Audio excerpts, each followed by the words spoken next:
because many people asked me to share my Revert convert story. I'm just going to talk about it a little bit here. This will be like the first part. My name is Shelley. I grew up in a small town in Northern Ontario in Canada.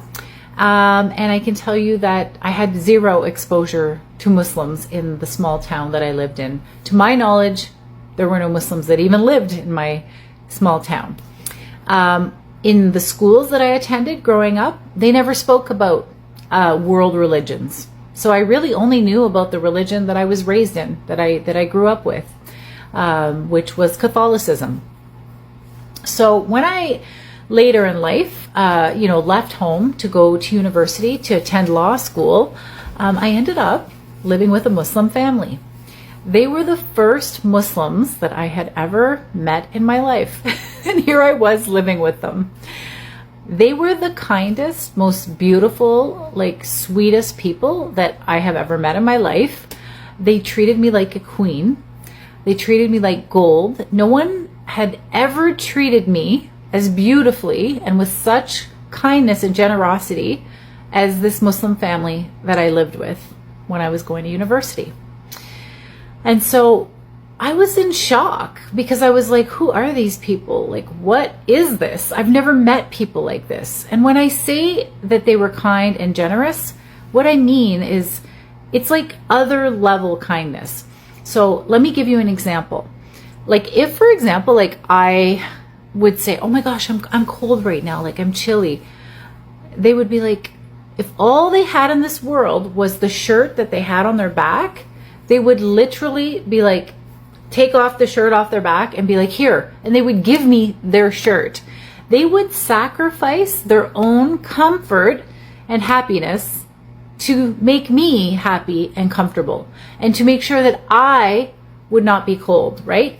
So this was other level stuff for me. I had never seen anything like this before. I had never met people like this before, because in the world that I came from, although people were nice and also could be generous, it was never to the level of them sacrificing their own comfort and happiness to help others. That's just what I experienced. So this was next level stuff. And I was like, what is this? And who are these people? And I need to understand what makes them this way, because I'm kind of blown away right now, right? So I was trying to figure it out, and I watched them, and it did not take very long before I figured out that it was their faith and being Muslim that made them this way. And it's because everything in their life was centered around their religion, right? And them following their religious obligations and praying 5 times a day, and just so many aspects of the faith. Everything, they just lived their faith. So I saw very quickly that the way that they treated me was, they treated me that way because of what they believed in, because of their religion. And so I thought that was just beautiful. And it obviously, it ignited a flame of curiosity within me, where I needed to understand what this religion was that they were following, because I didn't know anything about it because of my upbringing, right? And where I came from.